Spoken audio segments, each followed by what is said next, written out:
I'm not breaking any news here, but there is a reason that every politician from your local sheriff all the way up to the president swears an oath to the Constitution. It's not just a ritual or some formality. It's not just a photo op.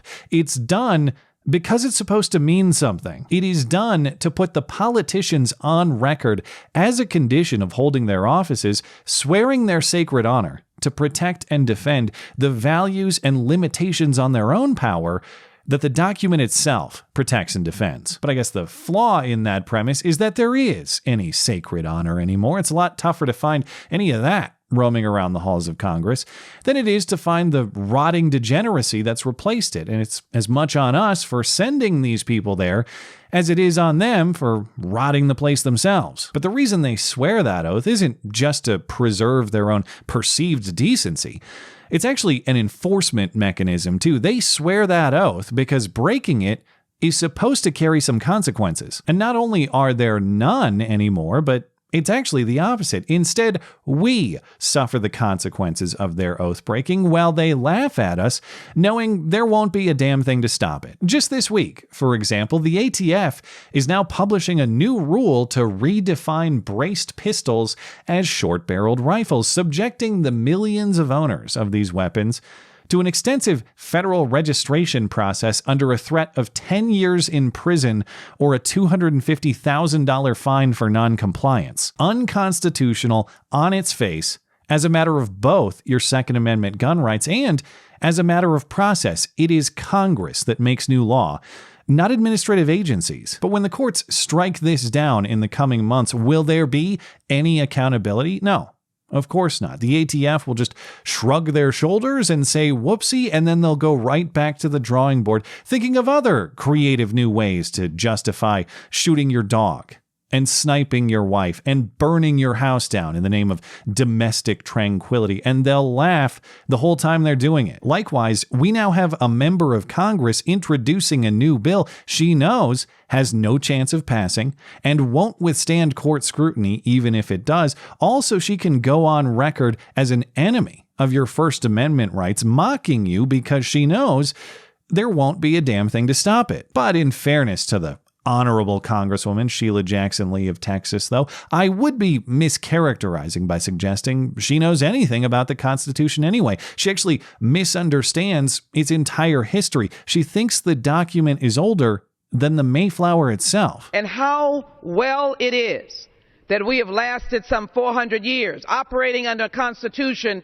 that clearly defines what is constitutional and what is not. But of course, the age of the text isn't as relevant as what the text itself says. At the time, 8 years ago, she said it was perfectly clear, but apparently it's become much more muddled since, as she now introduces a bill that couldn't more clearly violate it, probably in more ways than you can count on one hand. On January 9th, to start the new Congress, Jackson Lee introduced what she calls the Leading Against White Supremacy Act of 2023, a bill to prevent and prosecute white supremacy-inspired hate crime and, here's the key, conspiracy to commit white supremacy-inspired hate crime. Now, the concept of hate crimes and punishing some crimes more severely because of the viewpoints behind them, and the concept that this is a federal issue because of those viewpoints, that is all highly debatable enough. But the real constitutional affront in this bill is in the details of what conspiring to commit a white supremacist hate crime means in this text. Section 2A at least involves crime. If you commit a crime motivated or inspired by white supremacist ideology, that's against the law. Okay, agree or disagree on my prior points, that's basically just a reiteration of existing federal law on bias-motivated crimes. Section 2B here is where the problems start. You are guilty of conspiracy to engage in a white supremacist hate crime if one person is planning or commits a crime and another publishes material advancing white supremacist ideology, replacement theory, or other hate speech. That material was published on the internet or another publicly viewable place, and that material could possibly motivate someone to commit a white supremacist hate crime and or was read or viewed by someone who did plan or engage in a white supremacist hate crime. Let's simplify that language. Let's say there's a white guy out there somewhere who commits a race-motivated attack against a black guy, and maybe the week prior you posted on Facebook, Black Lives Matter sucks. You could conceivably be prosecuted under this bill for conspiracy to commit a hate crime. That sounds impossibly broad, but under this bill, it isn't. As a white person, you advanced an opinion that is critical of members of another race.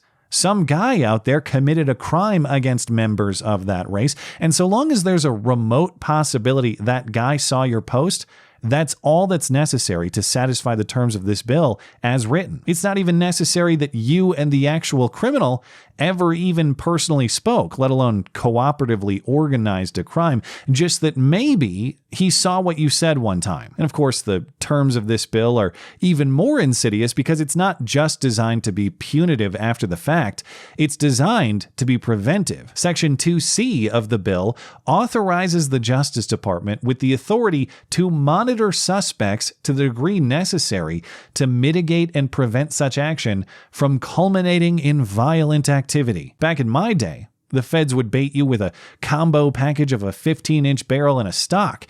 Now they bait you to post their own crime statistics. In response to criticism, Sheila Jackson Lee says this bill is merely about adding white supremacist motive to existing hate crime laws. No, it is not. This is a massive expansion on what it means to conspire to commit a crime. To say that merely posting your views in a way that could be read by a guy who commits a crime later is itself involvement in that crime is to radically restrict speech in a way that the Supreme Court has never recognized a government authority to do. More on the constitutional problems in a moment, but just broad level, this bill is totally bunk in concept. Sheila Jackson Lee says the bill is necessary because white supremacists present some significant or unique domestic terror threat. Now you'll notice she provides no numbers in support of that claim, and that's because any numbers you go searching for on your own will call that claim into question. Browsing the FBI's hate crime statistics for 2021, the most recent data release,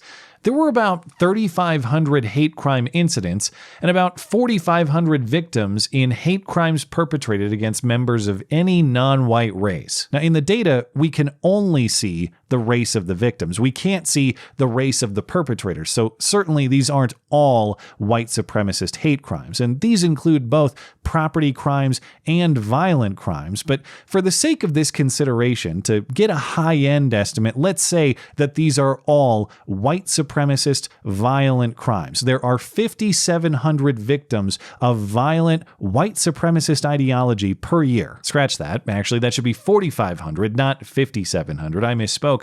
4,500 victims of violent white supremacist ideology per year compared to what is the question?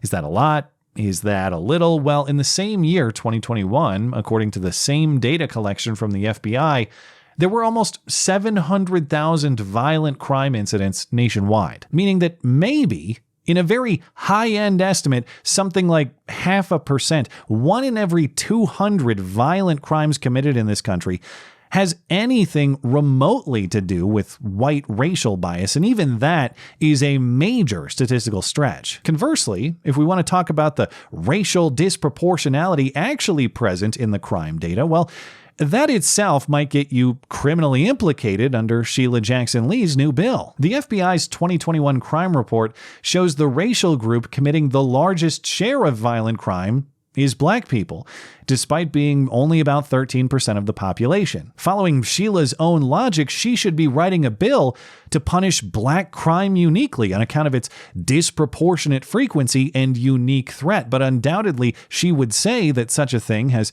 very serious constitutional concerns. Another conceptual problem in the bill is it doesn't even define its concepts. It's a bill to combat white supremacist ideology that does not define white supremacist ideology. Nowhere in the text's 20 or so uses of the term does it say what that means. Without definition, it's safe to assume the broadest: you are a white person with a viewpoint critical of members of another race, which is, of course, being uniquely targeted on account of your race for law enforcement, something they otherwise correctly call wildly unconstitutional. And in the case of this bill, the constitutional violations are something like a classic poem. Let me count the ways. Some obvious, others less so, but still crucially important. On the obvious speech implications, the idea that you could be held legally responsible for somebody else's crime merely because you spoke or published viewpoints similar to that person's is a complete betrayal of the First Amendment and the Supreme Court's relevant case law. For speech to cross the line into criminal incitement, the court has established for decades that you must specifically advocate the crime, not just the opinion with which the crime is associated. You have to call for imminent lawless action, and the action must be likely to occur. Simply posting an opinion about race or any other controversial topic on the internet does not satisfy that appropriately high bar to be outside the First Amendment's protection. The First Amendment also protects your association rights, as the Supreme Court has ruled, but the text of this bill would threaten them. Merely by sharing an opinion with a person, you are implicated in their criminal action. Even if you didn't participate in it, you didn't plan it, you didn't advocate it in any way, you just agreed with an opinion and associated with it. That is punishment for association alone. The 5th and 14th Amendments guarantee you equal protection of the law,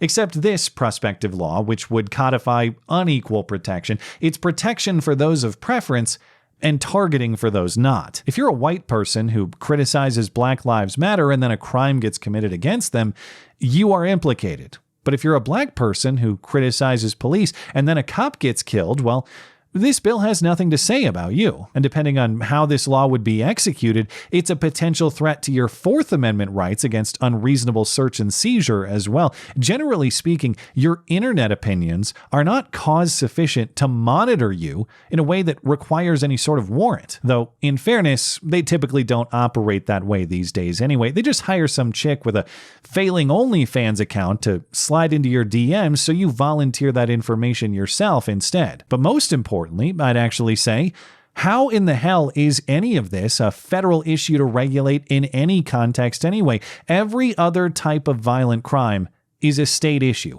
States handle murder. States handle assault and battery. States handle kidnapping. Just because any of these crimes get committed with some special motive does not suddenly undo the 10th Amendment and make them federal crimes to police and prosecute. To argue otherwise is to argue that the federal government has domain in policing viewpoint. It does not. That is the flaw in the entire concept of this bill. And yes, in existing federal hate crime law, too. And even as dumb as she is, I suspect that Sheila Jackson Lee, or at least her staff who write her bills and write her tweets, know that. So why are they doing it? This bill is going nowhere. So why waste the time to write it and submit it for consideration? Well, as reports say, it's a messaging tool. It's optics.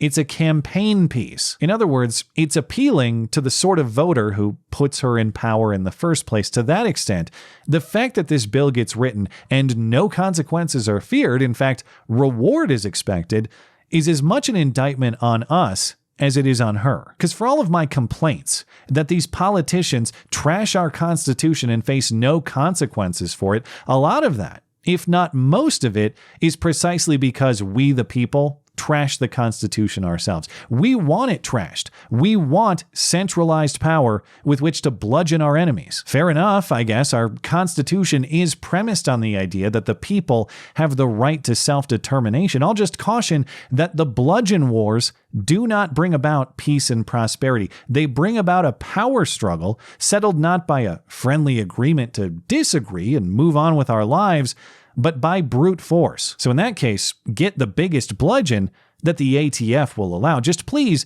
no bump stocks or pistol braces. Be considerate. This is a common sense war. Thanks as always for listening and for supporting this channel. Always appreciate that thoughtful discussion down below and especially over on Gab. That is at ML Christiansen. You're always welcome to coming out and chat in my live streams. Those are linked down in the description. Looking forward to it. Goodbye.